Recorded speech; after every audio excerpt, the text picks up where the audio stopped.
Renungan Pagi Menjadi Putra dan Putri Allah oleh Ellen G. White, 2 Februari 2021. Mari kita berdoa. Bapa kami yang di sorga, Allah pencipta langit dan bumi, laut dan segala isinya, Allah yang maha besar, maha kuasa, sumber segalanya, yang kami sembah selalu melalui anak-Mu yang tunggal, Yesus Kristus. Terpujilah Yesus, anak Allah yang maha tinggi, yang adalah gembala kami yang baik. Pada pagi hari ini kami bersyukur boleh bangun dan berbakti, dan sebagaimana kami membaca serta mendengarkan nasihat firman-Mu, kiranya ini menggugah agar kami boleh menurut sesuai kehendak dan hukum-Mu hanya di dalam anak-Mu Yesus Kristus. Beserta kami sepanjang perbaktian ini kehendak-Mu yang jadi, ampun kami akan dosa dan salah, karena kami berdoa hanya dalam nama anak Allah yang tunggal, Yesus Kristus, yang adalah Tuhan dan Juru Selamat kami. Amin. Renungan hari ini akan dibacakan oleh Ibu Rina Ayorbaba. Silahkan, Ibu Rina. Selamat pagi. Renungan kita pada hari ini, tanggal 2 Februari, berjudul Hukum Allah itu Sempurna. Taurat Tuhan itu sempurna, menyegarkan jiwa. Peraturan Tuhan itu teguh, memberikan hikmat kepada orang yang tak berpengalaman. Mazmur 19 ayat 8. Hukum yang diberikan Allah kepada umat-Nya dahulu kala adalah lebih bijaksana, lebih baik, dan lebih bermurah hati daripada hukum bangsa-bangsa yang paling beradab dalam dunia ini. Hukum bangsa-bangsa membawa tanda-tanda kelemahan dan hawa nafsu yang tidak diperbarui, tetapi hukum Allah membawa cap yang ilahi. Pemazmur berkata, Taurat Tuhan itu sempurna. Betapa ajaib dalam kesederhanaannya, kelengkapan dan kesempurnaannya, yakni hukum Yahweh. Itu begitu singkat sehingga kita dengan mudah dapat menghafalkan tiap-tiap hukumnya. Namun begitu luas jangkauannya sampai mengucapkan segenap kehendak Allah. Dan mengambil pengetahuan bukan saja tentang perbuatan-perbuatan lahir, melainkan segala pikiran dan maksud, keinginan dan emosi hati.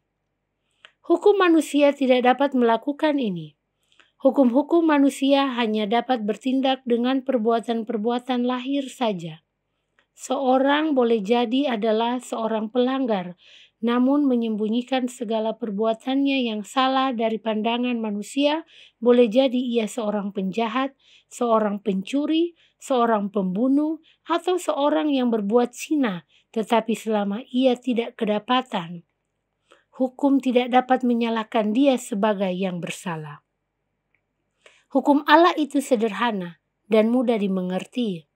Kalau anak-anak Adam mau menurut hukum itu dengan segenap kekuatannya, mereka akan memperoleh tenaga pikiran dan kuasa pemandangan untuk mengerti lebih banyak lagi daripada maksud-maksud dan rencana-rencana Allah.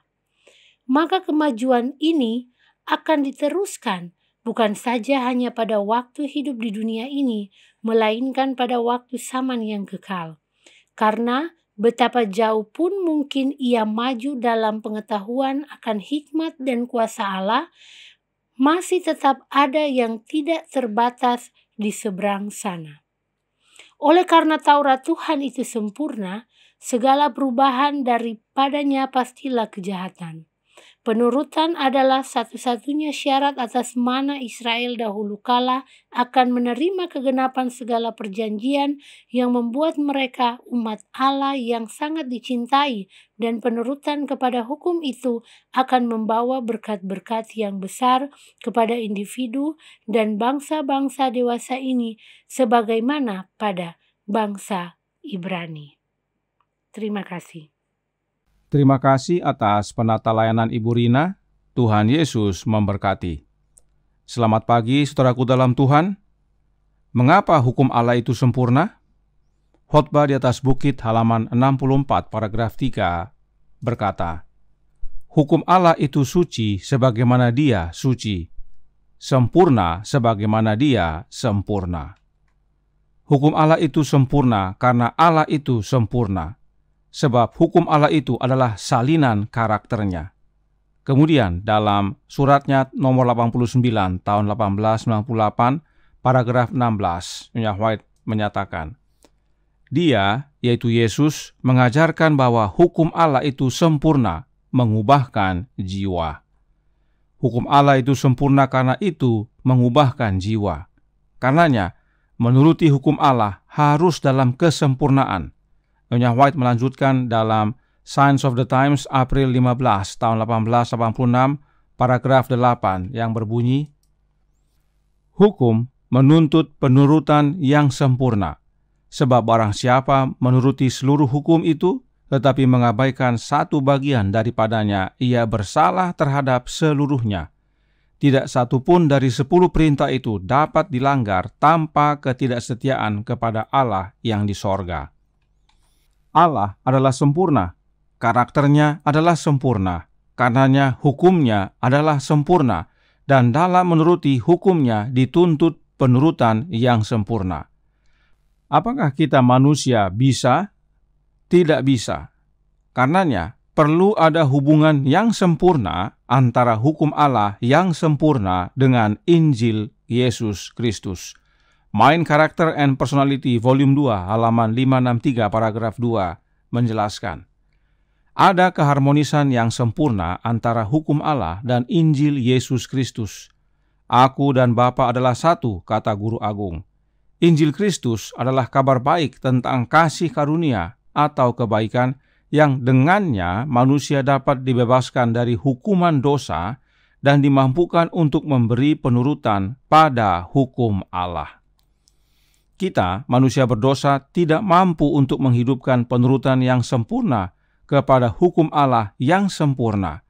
Karenanya, Yesus datang menjadi manusia dan menjadi juru selamat kita agar kita dibebaskan dari hukuman dosa, serta dimampukan untuk menuruti hukum Allah yang sempurna tersebut dengan sempurna.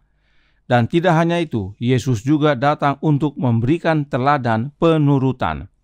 Mind, Character and Personality Volume 2 halaman 564 paragraf 3 melanjutkan, Kristus datang untuk memberikan teladan kepatuhan sempurna kepada hukum Allah yang dituntut dari semua, dari Adam, manusia pertama, hingga manusia terakhir yang akan hidup di bumi. Dia menyatakan bahwa misinya bukanlah untuk menghancurkan hukum, tetapi untuk menggenapinya dalam kepatuhan yang sempurna dan menyeluruh. Dengan cara ini, dia membesarkan hukum dan membuatnya terhormat. Yesus datang untuk mendemonstrasikan fakta bahwa bila umat manusia bersekutu oleh iman yang hidup dengan keilahian, dapat menuruti semua hukum Allah. Dan bila dapat menuruti seluruh hukum Allah, maka itulah penurutan yang sempurna. Kita manusia dengan kekuatan sendiri tidak dapat menghidupkan penurutan yang sempurna. Sebab, Khotbah di atas Bukit halaman 64 paragraf 3 menyatakan, tidak mungkin bagi manusia memelihara hukum dengan kekuatan sendiri, karena sifat manusia sudah rusak, cacat, dan secara keseluruhan tidak menyukai tabiat Allah. Karenanya Roh Nubuat melanjutkan dalam Khotbah di atas Bukit halaman 65 paragraf 1 berkata, di dalam Anaknya Allah menawarkan kepada mereka kebenaran yang sempurna dari hukum itu. Jika mereka mau membuka hati mereka sepenuhnya untuk menerima Kristus, maka hidup Allah sendiri, kasih-Nya akan tinggal dalam diri mereka, mengubah mereka kepada keserupaannya, dan dengan demikian melalui pemberian cuma-cuma dari Allah, mereka akan memiliki kebenaran yang dituntut hukum itu.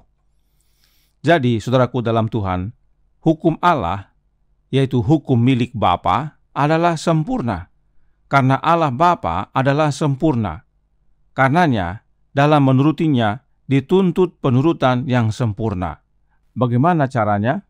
Di dalam Anaknya, Yesus Kristus. Kita dapat menuruti hukum Allah yang sempurna hanya dengan menerima Kristus dalam hati kita.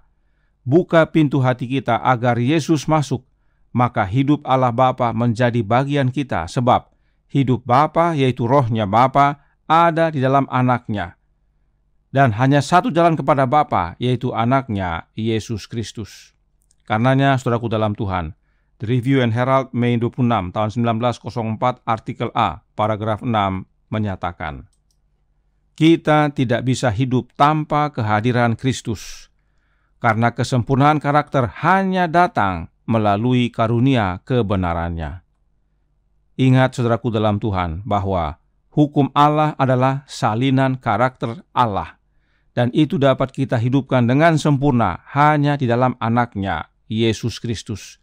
Itu sebabnya Nyonya White menyatakan bahwa kesempurnaan karakter hanya datang melalui kebenaran Kristus, karena hidup Kristus adalah teladan sempurna dari penurutan hukum Bapanya, dan bahkan Bapa hidup di dalam Yesus. Dan dengan menerima Yesus, maka Bapa hidup dalam kita. Kita dimampukan untuk hidup sempurna di hadapannya. Karenanya, bila kita mau menuruti hukum Allah dengan sempurna, hanya satu jalannya. Kita harus memiliki Kristus hadir dalam hidup kita setiap saat, setiap hari. Bagaimana Kristus hadir dalam hidup kita? Melalui kehadiran Roh-Nya yang kudus, Roh Kristus. Tuhan memberkati. Saya bawa dalam nama Yesus. Amin. Mari kita berdoa. Bapa kami yang di sorga, Allah pencipta langit dan bumi, laut dan segala isinya, Allah yang maha besar, maha kuasa, sumber segalanya, yang kami sembah selalu melalui anak-Mu yang tunggal, Yesus Kristus. Terima kasih atas penjelasan yang menguatkan bahwa hukum Allah itu sempurna, sebab Allah Bapa itu sempurna, karakter-Mu sempurna. Dan kami harus menurut dalam kesempurnaan, dan itu hanya dalam anak-Mu Yesus Kristus. Kami tidak mampu dengan kekuatan diri kami sendiri. Karenanya, curahkan roh anak-Mu ya Bapa dalam hati ini, agar kami dimampukan setiap hari hidup selaras dengan kehendak-Mu. Beserta kami sepanjang hari ini kehendak-Mu yang jadi, ampun kami akan dosa dan salah, karena kami berdoa hanya dalam nama anak Allah yang tunggal, Yesus Kristus, yang adalah Tuhan dan Juru Selamat kami. Amin.